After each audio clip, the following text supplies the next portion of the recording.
ရန်သူလို့ပြောရမယ့်ပုဂ္ဂိုလ်သို့မဟုတ်ကိုကျိုးစီးပွားကိုမလိုလားတဲ့ပုဂ္ဂိုလ်အဲ့ဒီမလိုလားတဲ့ပုဂ္ဂိုလ်ရဲ့အပြုအမူတွေကဘာတွေလဲဆိုနံပါတ်1နန္နဩမယတိဒိဋ္ဌဝါကိုတွေ့တဲ့အခါမှာဝမ်းသာမှုမပြဘူးမျက်နှာမှာအမူအရာရှိနော်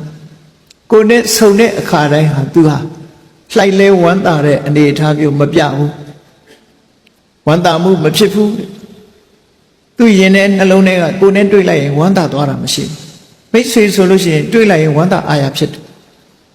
မိတ်ဆွေမဟုတ်တဲ့ပုဂ္ဂိုလ်ရန်သူဆိုလို့ရှိရင်ကိုနဲ့တွေ့လိုက်မျက်စိစပယ်မွေးဆူးတယ်ဆိုတာပြောကြတယ်မဟုတ်လား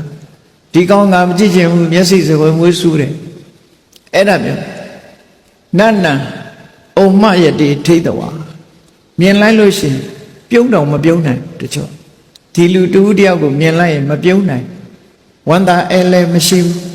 အဲ့ဒီပုဂ္ဂိုလ်မျိုးဟာဒါတစ်ချက်ပဲကိုယ့်ကျိုးစီးပွားကိုလိုလားသူမဟုတ်ဘူးဆိုတာသတ်မှတ်ပါနော်ကိုနဲ့တွေ့လို့အဲ့တော့ရန်သူကရောကိုနဲ့တွေ့လို့ပြုံးပြတာရောမရှိဘူးလားဆိုရှိနိုင်တယ်သို့တော့အပြုံးကိုတည်တည်ချာချာလေးလာကြည့်လို့ရှိရင်သွားပေါ်အောင်ပါးစပ်ကြီးတော့ဖြဲကောင်းဖြဲမယ်မျက်စိမှကြတော့ပြုံးလို့မရဘူးလူတွေ့လို့ရှိရင်မျက်လုံးပဲသေချာကြည့်မျက်လုံးကမပြုံးရင်အပြုံးမဟုတ်ဘူးဒါကြောင့်မလို့ဗမာစကားမှာပြောတယ်မဟုတ်လားမချိလို့သွားပေါ်တာကိုပင်ရေသလားလို့မေးကြလေတယ်ဆိုနော်တချို့ကမချိလို့သွားဖြဲပြတာတရိစ္ဆာန်တွေကြတော့ခွေးတစ်ကောင်နဲ့တစ်ကောင်သွားဖြဲပြရင်ရန်လောက်တာပဲဒါသိကြတယ်နော်ရန်လောက်တာအဲ့တော့မျက်လုံးကအပြုံးမပါပဲနဲ့သွားပေါ်ယုံပါးစပ်ဖြဲတာနဲ့ပြုံးတယ်လို့ပြောတာမဟုတ်ဘူးရင်နဲ့နှလုံးထဲကိုကလိုက်လဲဖြစ်မလာဘူးဆိုရင်အဲ့ဒီတော့ကိုကျိုးစီးပွားလို့လားသူမဟုတ်ဘူးတဲ့ဒါတတ်မှတ်ရဒီလိုဆိုလို့နော်နောက်တစ်ခုကတော့ဘာလို့နသနံပฏิနန္ဒတိကိုနဲ့တွေ့ဘယ်တော့မှခြေနဲ့တဲ့သဘောမရှိဘူးနှစ်ချိုက်တဲ့သဘောမရှိဘူး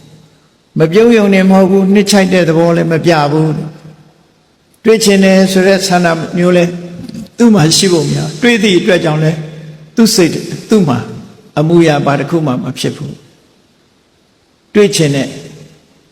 သဘောမရှိတဲ့အနေအထားမျိုးဒုတိယအချက်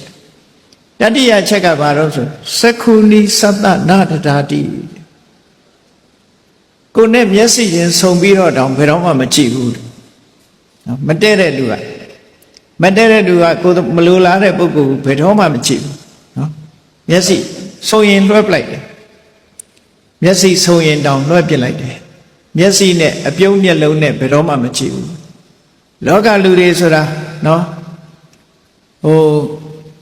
မိတ်ဆွေဆိုဒီမှာသူကဘာတော့ချစ်သောမျက်လုံးအပြုံးမျက်နှာပိယစက္ခုဟိတံပတ္တန္တာမိတ်ဆွေဆိုတာအပြုံးမျက်လုံးချစ်သောမျက်လုံးပြုံးသောမျက်နှာနဲ့ကြည့်တဲ့ပုဂ္ဂိုလ်မှာကိုယ်ကျိုးစီးပွားလိုလားတဲ့ပုဂ္ဂိုလ်လို့သတ်မှတ်ရမယ်အဲ့ဒါလို့မဟုတ်ဘဲနဲ့ကိုယ့်ကိုမျက်စိတောင်ဆုံပြီးတော့မကြည့်ဘူးနော်မျက်စိထောင်းကပ်ပြီးတော့ကြည့်တယ်လို့ဆိုလို့မျက်စောင်းထိုးကြည့်တာပေါ့ခုခေတ်လို့မျက်စောင်းထိုးပြီးတော့ကြည့်တတ်တယ်သို့တော့နောက်တစ်ခုရှိသေးတယ်လူချင်းဟာကြည့်တဲ့အခါမှာစိုက်ကြည့်တဲ့အကြည့်မျိုးကလည်းအကောင်းလားလို့ဆိုယဉ်ကျေးမှုမရှိတဲ့အကြည့်မျိုးလို့ခေါ်တယ်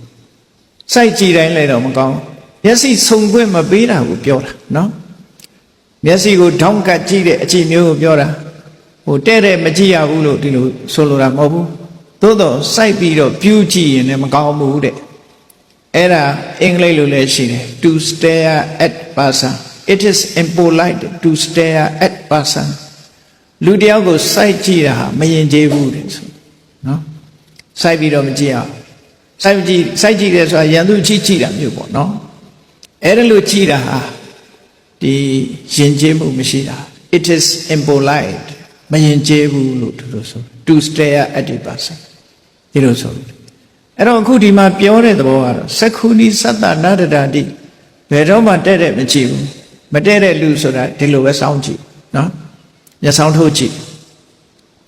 အဲ့ဒီပုဂ္ဂိုလ်ကကိုယ်အကျိုးစီးပွားလိုလားတဲ့ပုဂ္ဂိုလ်မဟုတ်ဘူးတဲ့